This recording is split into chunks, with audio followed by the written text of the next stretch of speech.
Bayangkan dua orang berdiri di tepi jalan yang sama, tetapi pada waktu yang berbeda. Yang satu melihat jalan itu lengang, penuh peluang, dan menjanjikan perjalanan jauh. Yang satunya lagi melihat jalan yang sama, tetapi penuh debu, lubang, dan orang-orang yang terjatuh di sepanjangnya. Itulah Adam Smith dan Karl Marx. Adam Smith menulis The Wealth of Nations pada akhir abad ke-18, ketika dunia Eropa sedang optimis. Feodalisme mulai retak, perdagangan berkembang, dan manusia perlahan merasa kita bisa mengatur hidup kita sendiri. Pasar belum dianggap monster, ia lebih mirip ruang temu, tempat orang bertukar barang, jasa, dan harapan. Smith hidup di masa ketika kapitalisme masih muda, belum terlalu keras, belum terlalu rakus. Ia melihat pedagang, pengrajin, dan petani sebagai bagian dari jaringan besar yang bisa saling menguntungkan. Dunia belum penuh pabrik raksasa, belum ada kota industri yang sesak, belum ada jam kerja 14 jam sehari. Maka wajar jika Smith melihat pasar sebagai sesuatu yang masuk akal, bahkan elegan. Baginya, manusia memang mengejar kepentingannya sendiri, tapi itu bukan masalah besar. Justru dari situlah keteraturan muncul. Orang ingin untung, orang ingin hidup lebih baik, dan tanpa disadari, mereka saling melayani. Smith menyebut mekanisme ini sebagai invisible hand, bukan tangan ajaib, tapi cara sederhana alam bekerja. Lalu waktu berjalan. Sekitar 1 abad kemudian, Karl Marx lahir ke dunia yang sudah berubah drastis. Kapitalisme tidak lagi muda dan lugu, ia telah tumbuh besar, keras, dan kadang kejam. Pabrik-pabrik berdiri, mesin menderu, dan manusia bekerja seperti bagian kecil dari roda raksasa. Kota-kota penuh asap, buruh hidup sempit, sementara kekayaan terkumpul di tangan sedikit orang. Marx tidak melihat pasar dari kejauhan seperti Smith. Ia melihatnya dari bawah, dari sisi mereka yang lelah, terasing, dan nyaris tak punya pilihan. Maka Das Kapital bukan buku yang lahir dari rasa percaya, tetapi dari kecurigaan. Marx bertanya, kalau sistem ini begitu rasional, mengapa begitu banyak yang menderita? Disinilah pentingnya memahami satu hal sejak awal. Smith dan Marx tidak sedang membahas dunia yang sama persis. Mereka berbicara tentang fase yang berbeda dari kapitalisme. Smith melihat janji awalnya, Marx melihat akibat lanjutannya. Smith menulis dengan nada berharap, Marx menulis dengan nada membongkar. Smith bertanya bagaimana kekayaan tumbuh. Marx bertanya, siapa yang membayar harga pertumbuhannya? Keduanya sama-sama serius soal manusia, hanya saja fokusnya berbeda. Smith percaya manusia cukup rasional dan bermoral untuk menjaga keseimbangan. Marx melihat sistem yang terlalu kuat untuk dikendalikan oleh niat baik semata. Jika Smith melihat pasar seperti sungai yang bisa mengalir sendiri, Marx melihatnya seperti bendungan yang menenggelamkan banyak orang. Hal ini penting bukan untuk menentukan siapa benar dan siapa salah, tapi untuk menyadari bahwa setiap gagasan lahir dari pengalaman sejarah tertentu. Smith bukan naif, Marx bukan sekadar marah. Mereka merespons dunia yang mereka lihat dengan jujur. Dan dunia hari ini, ia mewarisi keduanya. Kita hidup di sistem yang dibangun dengan optimisme Smith, tetapi terus dikritik dengan kacamata Marx. Karena itu, perdebatan mereka belum pernah benar-benar selesai. Berikutnya, kita akan masuk ke inti yang paling mendasar, kerja. Tentang bagaimana Smith melihat kerja sebagai sumber kemajuan, dan bagaimana Marx melihatnya sebagai sumber luka yang tersembunyi.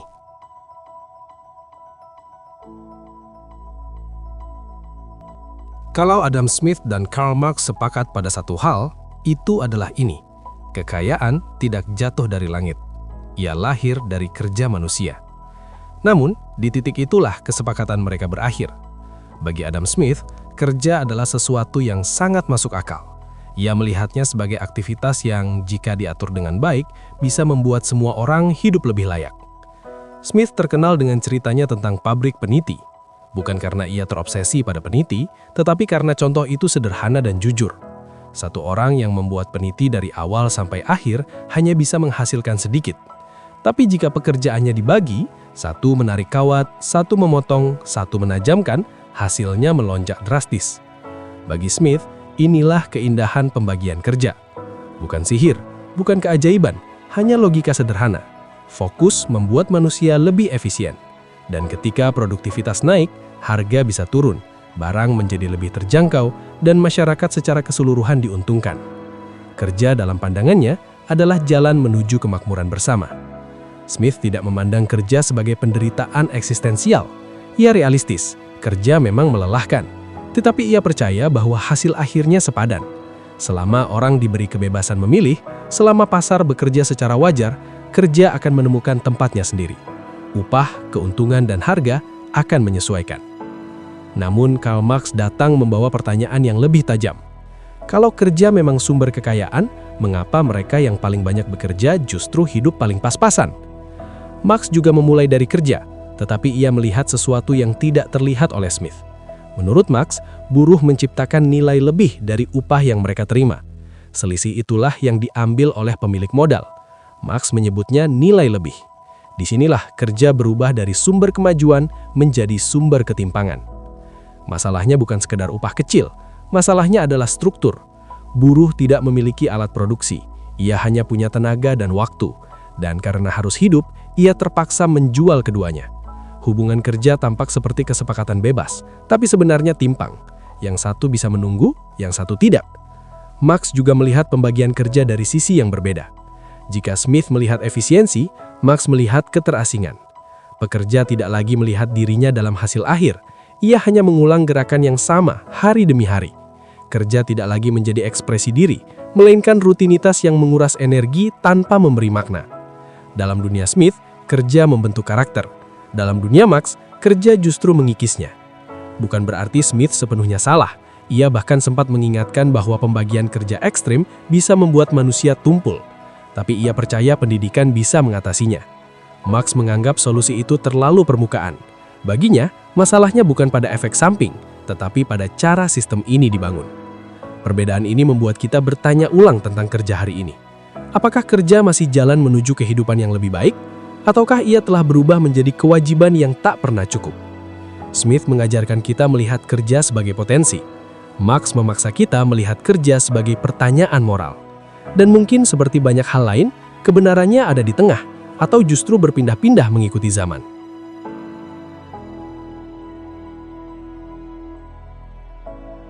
Setelah kerja, kita sampai pada panggung utamanya, pasar. Tempat semua hasil kerja itu dipertukarkan. Tempat harga ditentukan. Tempat banyak orang percaya semuanya berjalan alami. Adam Smith cukup nyaman berada di sini. Bagi Smith, pasar bukan sesuatu yang menakutkan. Ia hanya ruang besar tempat orang saling bertemu lewat kepentingannya masing-masing. Tidak ada yang memerintah, tidak ada yang mengatur secara rinci. Tapi entah bagaimana, semuanya bisa berjalan. Dari sinilah muncul istilah terkenalnya, invisible hand.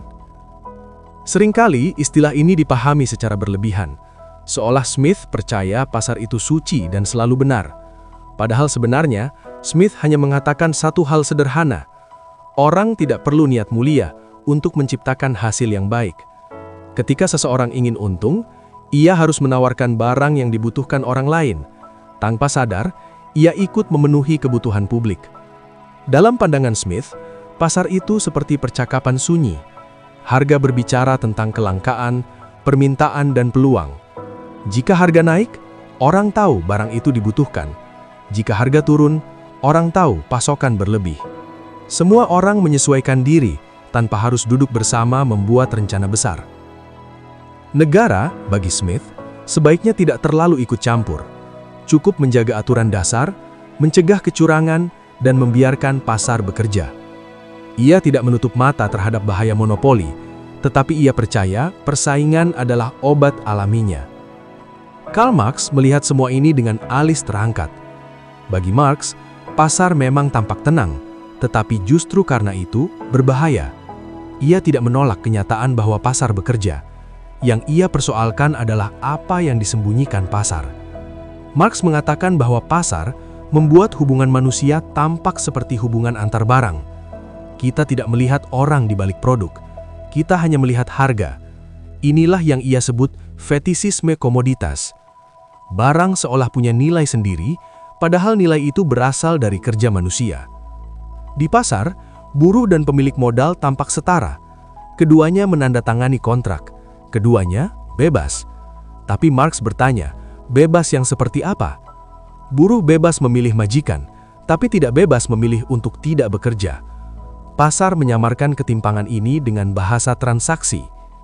Jika Smith melihat pasar sebagai penyeimbang, Marx melihatnya sebagai panggung ilusi.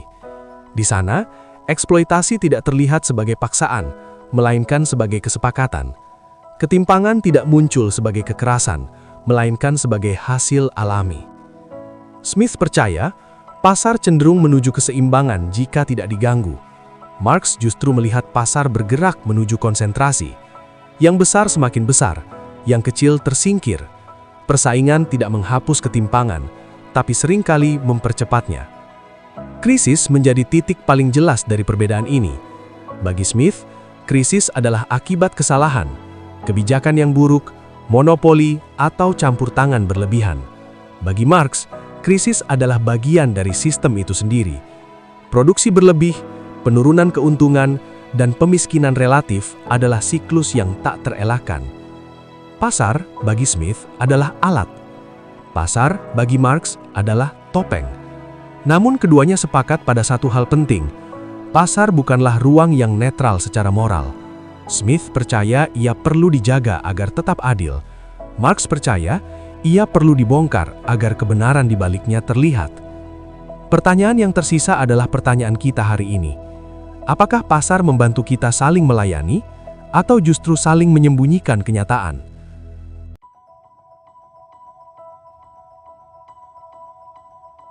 Kalau pasar adalah tempat segalanya bergerak, maka negara adalah penentu batasnya.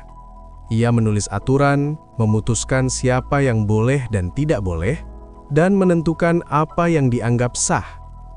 Adam Smith dan Karl Marx sama-sama bicara soal negara, tetapi lagi-lagi dengan kacamata yang berbeda. Adam Smith tidak menyukai negara yang terlalu sibuk mengatur. Pengalamannya hidup di bawah bayang-bayang monarki dan sistem merkantilisme membuatnya waspada. Bagi Smith, negara yang terlalu ikut campur justru sering menciptakan masalah, monopoli, korupsi, dan permainan antara penguasa dan pedagang besar. Namun ini bukan berarti Smith ingin negara menghilang. Ia melihat negara sebagai penjaga dasar permainan. Negara perlu melindungi masyarakat dari ancaman luar, menegakkan hukum agar kontrak dihormati, dan membangun hal-hal yang tidak bisa atau tidak mau dikerjakan pasar. Jalan, pelabuhan, pendidikan dasar. Singkatnya, negara versi Smith adalah wasit. Tidak ikut bermain, tapi memastikan permainan tetap adil. Karl Marx melihat negara dengan rasa curiga yang jauh lebih dalam. Baginya, negara bukan wasit netral. Negara lahir dari konflik kepentingan dan hampir selalu berpihak. Dalam masyarakat kapitalis, negara cenderung berpihak pada pemilik modal. Hukum melindungi hak milik, aparat menjaga ketertiban, dan kebijakan seringkali memastikan roda ekonomi terus berputar, bahkan jika itu berarti menekan buruh. Marx tidak mengatakan ini karena benci negara secara abstrak. Ia melihat sejarah. Hak milik atas tanah dan pabrik tidak muncul begitu saja. Ia lahir dari proses panjang yang seringkali keras, penggusuran, kolonialisme, dan kekerasan yang kemudian dilegalkan.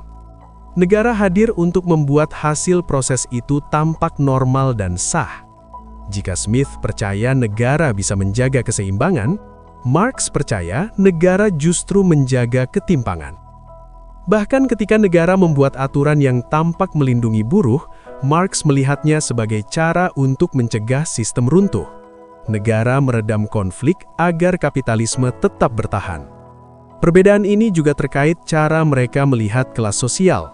Smith mengakui adanya perbedaan kepentingan antara pekerja dan pemilik modal. Tetapi ia tidak melihatnya sebagai konflik yang tak terjembatani. Marx melihat kelas sebagai inti masalah. Sejarah baginya adalah cerita tentang pertarungan kelas, dan negara adalah salah satu alatnya. Namun penting dicatat, Smith bukan pembela pengusaha besar tanpa kritik. Ia justru curiga pada pedagang yang bersekongkol dengan penguasa. Marx pun bukan sekadar pemimpi anti negara. Ia membayangkan masyarakat di mana negara tidak lagi diperlukan karena konflik kelas telah hilang. Bab ini menunjukkan bahwa perdebatan mereka bukan soal negara besar atau kecil, melainkan siapa yang diuntungkan oleh kekuasaan. Pertanyaan ini masih sangat relevan hari ini. Setiap kebijakan publik, subsidi, pajak, upah minimum, selalu menyisakan pertanyaan, untuk siapa negara bekerja?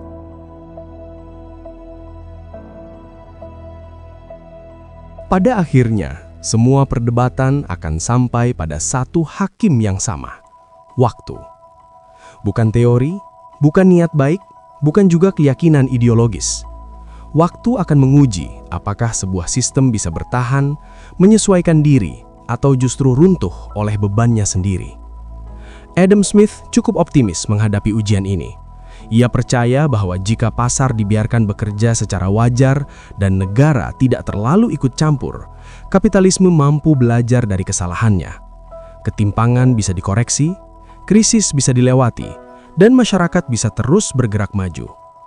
Bagi Smith, masalah muncul bukan karena pasar itu sendiri, tetapi karena pasar dirusak oleh monopoli, kolusi, dan kekuasaan yang terlalu besar. Dalam cara pandang ini, waktu adalah teman. Ia memperbaiki, menyesuaikan, dan menghaluskan. Manusia dengan akalnya akan menemukan keseimbangan baru. Kapitalisme bukan sistem sempurna, tetapi cukup fleksibel untuk bertahan. Karl Marx melihat waktu dengan perasaan yang berbeda. Baginya, waktu justru membuat masalah semakin jelas. Ketimpangan tidak hilang, tetapi menumpuk. Krisis bukan kecelakaan, tetapi bagian dari siklus. Setiap kali sistem tumbuh, ia membawa benih krisis berikutnya. Modal terkonsentrasi, sementara banyak orang tertinggal. Marx tidak percaya sistem ini bisa disembuhkan hanya dengan perbaikan kecil. Ia melihat kapitalisme seperti bangunan yang fondasinya retak.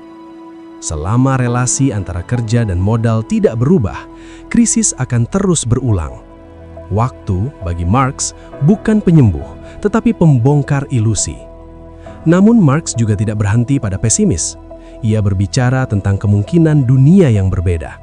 Dunia di mana kerja tidak sekedar untuk bertahan hidup, tetapi menjadi bagian dari kehidupan yang bermakna. Ia tidak memberi peta rinci, tetapi ia memberi arah. Pembebasan manusia dari sistem yang membuatnya terasing. Di titik ini, Smith dan Marx sebenarnya bertemu. Keduanya peduli pada manusia. Keduanya ingin kehidupan yang lebih layak. Perbedaannya terletak pada kepercayaan. Smith percaya sistem bisa dijinakkan. Marx percaya sistem harus diubah secara mendasar. Dunia hari ini hidup di antara dua keyakinan itu. Kita mengandalkan pasar untuk bergerak cepat dan efisien, tetapi kita juga menuntut negara hadir ketika pasar gagal. Kita menikmati kemajuan, tetapi terus dihantui krisis. Setiap gejolak ekonomi adalah pengingat bahwa perdebatan lama ini belum selesai. Mungkin The Wealth of Nations dan Das Kapital bukan buku yang saling mengalahkan. Mereka adalah dua suara yang saling mengingatkan. Smith mengingatkan kita pada potensi kebebasan dan kerjasama. Marx mengingatkan kita pada bahaya ketimpangan dan keterasingan. Dan di tengah keduanya, kita terus bertanya, bagaimana membangun sistem yang bukan hanya menghasilkan kekayaan, tetapi juga menjaga martabat manusia? Pertanyaan itu, sampai hari ini, masih terbuka. Dan mungkin memang seharusnya begitu.